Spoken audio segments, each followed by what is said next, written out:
Salut tout le monde, aujourd'hui nous allons parler des convertisseurs à découpage. Alors, le convertisseur à découpage c'est un régulateur, mais celui-ci utilise des composants électroniques à commutation. Alors, pourquoi utiliser des composants électroniques en commutation? Tout simplement pour avoir un bon rendement. Quand nous savons que quand nous utilisons des composants électroniques en commutation, ceci améliore notamment le rendement. Alors, pour un convertisseur à découpage, nous avons trois possibilités qui s'offrent à nous selon ce que nous voulons faire de la tension. Alors, ces convertisseurs sont alimentés à partir des sources primaires pour produire des sources secondaires. Alors, nous pouvons avoir des convertisseurs élévateurs, des convertisseurs abaisseurs ou alors des convertisseurs inverseurs. Alors, ces convertisseurs fonctionnent sous la commutation d'un transistor suivant une période. Alors, et cette période est déterminée par un circuit de commande. Alors, après découpage de la tension par ce transistor qui est un interrupteur commandé, alors la tension a besoin d'être reconstituée par des éléments inductifs et capacitifs. Alors, une fois la tension régressée puis filtrée, cette tension alors est prête à alimenter une charge. Si ici présentement nous avons là un convertisseur abaisseur. Alors, le convertisseur abaisseur que voici fonctionne essentiellement sur les instants d'ouverture et de fermeture de ce transistor. Alors, comme paramètre, nous avons le paramètre T, la période, et nous avons alpha, le rapport cyclique. Nous avons alpha, le rapport cyclique. Alors, nous avons des instants de fonctionnement. L'instant T1 où le transistor est fermé et l'instant T2 où le transistor sera ouvert. Alors, une fois le transistor fermé ici, nous constatons que le courant qui va circuler dans le transistor, c'est le même qui va circuler dans l'inductance, sachant que la diode en ce moment n'est pas passante. Alors, dans cet instant de fonctionnement, l'inductance emmagasine de l'énergie. Elle emmagasine suffisamment de l'énergie. Ensuite, à l'instance T2 où le transistor s'ouvre, alors l'énergie emmagasinée par l'inductance tend à décroître précipitamment. Alors, il se produit une surtension dans le circuit. Alors, à ce même instant, la diode T est devenue passante par l'inversion de polarité. Alors, le courant dans l'inductance circule aussi dans la diode. Ce qui fait que le courant dans l'inductance chute. Alors, cela crée une chute de tension du courant dans l'inductance qui fait directement disparaître la surtension qui s'est produite à l'ouverture du transistor T. Alors, ces convertisseurs à découpage fonctionnent sur deux types de modes. Alors, le premier mode, c'est le mode selon lequel le courant emmagasiné dans l'inducteur est totalement consommé avant la refermeture du transistor. Le deuxième mode, c'est le mode selon lequel le courant dans l'inductance n'est pas totalement consommé avant la refermeture du transistor. Alors, on peut qualifier ces modes de fonctionnement de mode discontinu et de mode continu. Alors, pour cette étude, nous étudierons principalement le mode où le courant dans l'inductance n'est pas totalement consommé. Alors, nous commençons tout de suite avec le premier instant de fonctionnement. Dans le premier instant de fonctionnement T1, où le transistor T se retrouve fermé, à ce même instant, la diode T est ouverte. Alors, nous pouvons représenter notamment le schéma équivalent à ce mode de fonctionnement. Sachant que là, on représente l'interrupteur comme étant fermé. On a là la charge.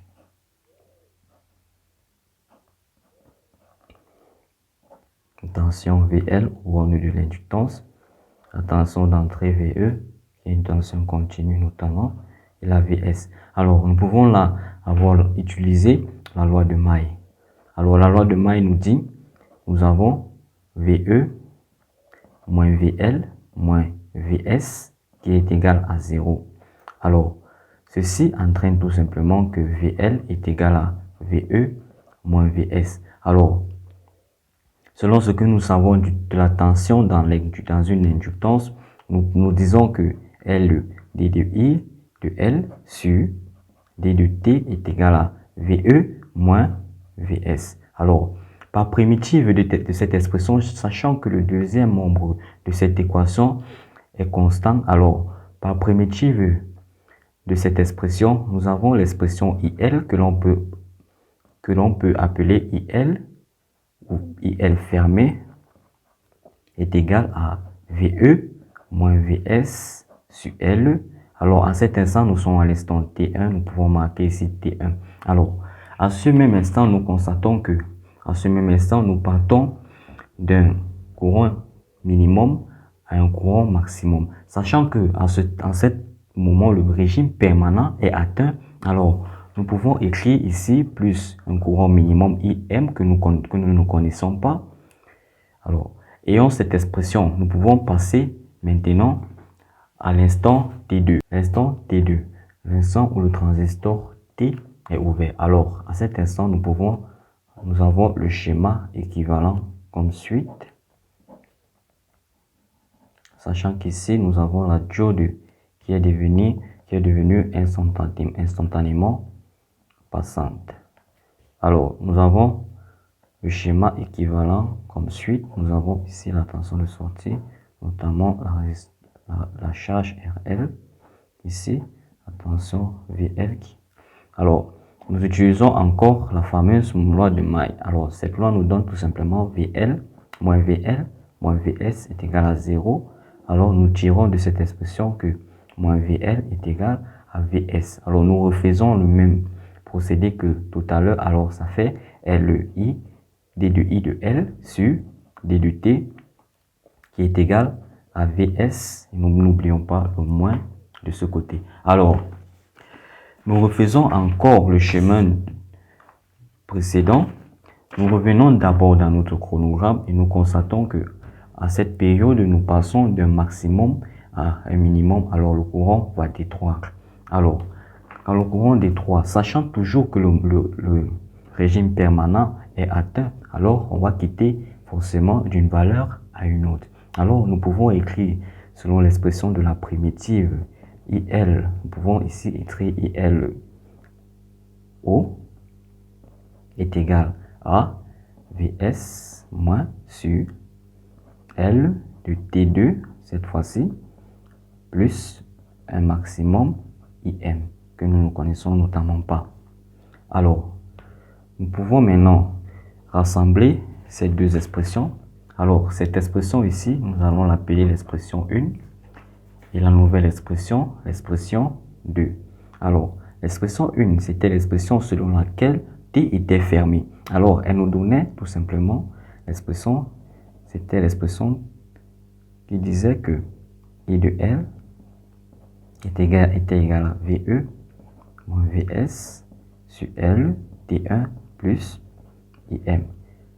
La deuxième expression, c'est IL est égal à moins VS sur L T2 plus I maximum. Alors, nous pouvons écrire maintenant aussi que là, nous avons IM égale à VE moins VS sur L T1 plus I min. Ici, nous disons I min est égal à moins VS sur L T2 plus I maximum. Alors, de ces deux expressions, nous pouvons trouver le rapport entre les tensions, les différentes tensions, à savoir la tension d'entrée et la tension de sortie. Alors, si l'on revient ici, en supprimant les deux membres de ces équations et nous faisons le développement, nous trouvons l'expression VS sur VE est égal à T1 sur 30T qui est égal à alpha. Alors, alpha qui est tout simplement le rapport cyclique. Alors, si nous écrivons ceci tout proprement, nous avons ceci. Alors, ceci veut tout simplement dire que en faisant varier notre rapport cyclique que voici, nous ferons de ce pas varier la tension de sortie. Cela peut se caractériser par par ça, parce que là, nous avons alpha, nous avons VE, VS sur VE. Alors, si alpha est égal à 1, alors la tension d'entrée est notamment égale à la tension de sortie. Alors, toute variation de alpha qui est le rapport cyclique nous fera varier notamment la tension de sortie. Alors, cette expression est encore au cours et on peut encore retrouver cette expression en calculant notamment la valeur moyenne de la tension aux bornes de l'inductance. Alors, on sait que la valeur moyenne de la tension aux bornes de l'inductance, étant donné que l'air ici et l'air et là sont égales, alors la valeur moyenne de cette tension est tout simplement égale à 0. Alors, on dit valeur moyenne VL est égale à 0. Alors, si nous calculons la valeur moyenne de VL, conformément au chronogramme, nous avons VL, la valeur moyenne de VL qui est égale à l'intégrale de 0 à alpha t, cette fois-ci de VE moins VS de D de T, plus l'intégrale de moins VS de alpha t à T de D de T. Nous avons là l'expression de la valeur moyenne qui va donner VE moins VS facteur de alpha t. Ici, nous avons moins VS fois alpha t moins plus VS fois t. Alors, le développement de cette expression nous ramène encore à dire, sachant que VL est égal à 0, alors on a 0 est égal à toute cette expression. On a 0 égal à VE moins VS alpha t, plus nous pouvons mettre VS en facteur. Alors ça nous donne tout simplement VS de t facteur de 1 moins alpha. Alors tout ceci nous ramène à l'expression qui est VS sur VE égale à alpha. Maintenant, à ce niveau, nous pouvons essayer de dimensionner les composants de notre montage convertisseur abaisseur. Alors, sachant déjà que les composants ici sont idéalisés, alors nous revenons dans cette expression que voici et nous pouvons dire ici que IM moins Imin est égal à VE moins VS sur L de T1. Alors, cette expression, on la reconnaît tout de suite. C'est tout simplement l'expression de la variation de courant. Alors, nous revenons dans notre chronogramme. Nous avons cette expression ici qu'on va appeler delta IL. Alors, on voit, on a bien delta IL qui est égal à VE moins VS sur L de T1. Nous avons bien l'expression de T1 que nous venons retirer d'ici. On sait que D est égal à T1 sur grand T. Alors, nous avons T1 qui est égal à D qui représente notamment le rapport cyclique fois T. Alors, nous revenons ici dans notre expression. On a delta IL, ça fait VE moins VS sur L de alpha T. Alors, nous revenons encore dans la deuxième expression qui dit VS sur VE est égal à alpha. Alors, nous tirons dans cette expression, nous voyons que VS est égal à VE fois alpha. Alors, nous revenons ici. Alors, en revenant ici, nous avons delta IL qui est égal à VE alpha T moins VS alpha T tout sur L. Alors, nous avons ici, nous voyons bien que alpha fois VE nous donne VS. Alors, nous remplaçons cette expression-ci par VS. Nous gardons le T. Ici, nous maintenons notre expression moins VS alpha T, le tout divisé par L. Alors, nous voyons Vs de part et d'autre, alors nous pouvons la mettre en facteur.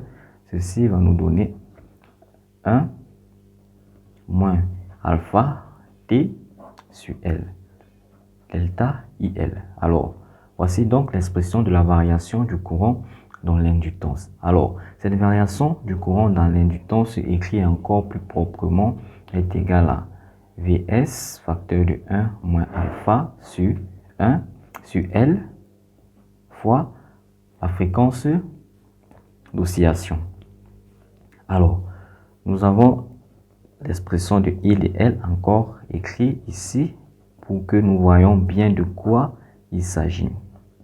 Alors, déjà à partir de cette expression, nous pouvons dimensionner notre inductance. Nous pouvons dimensionner notre inductance en tirant L de cette expression qui va tout simplement faire Vs facteur de 1 moins alpha sur delta IL fois la fréquence d'oscillation. Nous avons là l'expression de l'inductance. Notamment, nous pouvons utiliser cette expression pour dimensionner déjà notre inductance. Mais ceci, n'oubliez pas que les composants ici sont idéalisés. Alors, composants idéalisés, c'est-à-dire nous n'avons pas considéré les pertes de statique, nous n'avons pas considéré les pertes dans l'oscillation, nous n'avons pas considéré les pertes dans le corps de l'inductance. Bref, les composants à ce moment sont tous idéalisés. Mais cette formule peut déjà faire office de dimensionnement de l'inductance d'un convertisseur à baisseur, autrement dit en anglais, buck converter. Alors, sachant que le courant parcourant la charge est un courant IS et que ce courant est constant, sachant que la tension Vs est constante malgré qu'il y a une légère composante alternative qui se superpose à cette tension, nous pouvons dire que le courant IS est égal à la tension Vs sur la charge REL. De même, nous notons à l'échelle considérée qu'à l'échelle, il y a une légère composante alternative qui se superpose à la tension de sortie. Alors, la valeur moyenne du courant dans le condensateur de sortie étant égale à 0, nous voyons aussi que les R ici sont égales. Nous revenons au fait que la tension de sortie subit de légères ondulations assez pas visibles à l'échelle considérée. Alors, nous disons la variation de la tension de sortie est égale à la variation de la charge dans le condensateur divisé notamment par sa capacité. Alors, nous pouvons calculer delta Q, c'est-à-dire la variation de la charge dans le condensateur. Nous revenons dans notre chronogramme. Alors, à ces deux instants, nous voyons ici, nous avons T sur 2. Alors, calculer delta Q revient tout simplement à calculer l'aire de cette partie. Alors, nous voyons là que nous sommes en face d'un triangle. Nous savons tous la formule de calcul de l'aire d'un triangle. Alors, si nous savons que T sur 2 représente la base, delta I sur 2 représente la hauteur, alors nous savons l'aire d'un triangle. Nous avons ici T sur 2 fois delta IL sur 2 fois 1 sur 2. Alors, tout ceci nous donne delta Q égale à 1 égale à delta IL sur 8 fois Fs.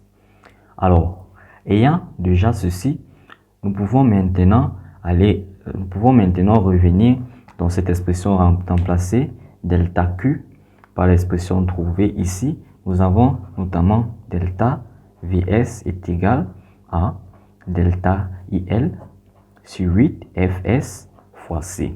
Alors, nous avons ici l'expression de delta Vs. De cette expression, nous tirons tout simplement la valeur du condensateur de sortie. Cela nous fait que C est égal à delta I de L sur delta Vs fois 8 fois FC. Alors, nous avons ici l'expression du condensateur de sortie. Alors, nous pouvons encore écrire cette expression en remplaçant notamment delta IL par sa valeur que nous avons trouvée. Cela nous fait Vs moins 1 partie de 1 moins alpha sur delta Vs fois 8, cette fois-ci fois Fc carré. N'oubliez pas que nous avions déjà un Fs s'il vous plaît. N'oublions pas que nous avions déjà un Fs de l'autre côté. Ensuite, multiplié par l'inductance. Alors, nous avons ici l'expression du condensateur de sortie. Alors, dans notre convertisseur, nous avons ce transistor. Ce transistor va subir forcément des valeurs maximum de courant. Cette diode va subir aussi des valeurs maximum de courant et de tension. Alors, nous disons que, sachant que